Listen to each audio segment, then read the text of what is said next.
راح اجرب برجر بيها 780 غرام لحم.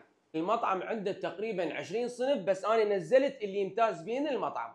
واني كلش تعجبني نوعية المطاعم اللي تهتم بالتغليف، والصراحة كانوا مهتمين بأدق التفاصيل بداخل المطعم.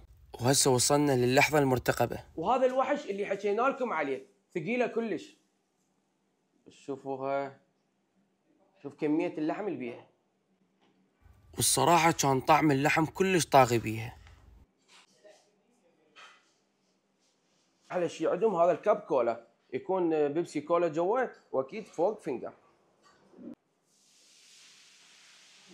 هاي عبالك فلافل، بس شوف شنو بداخلها.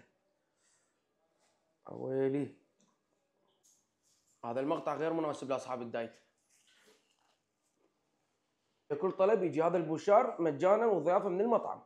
وهذا هو المنيو الخاص بالمطعم. انا اليوم كنت بزيونه بالخدمي مال مول دريم سيتي ذاك المول، وهذا هو مطعم كاب.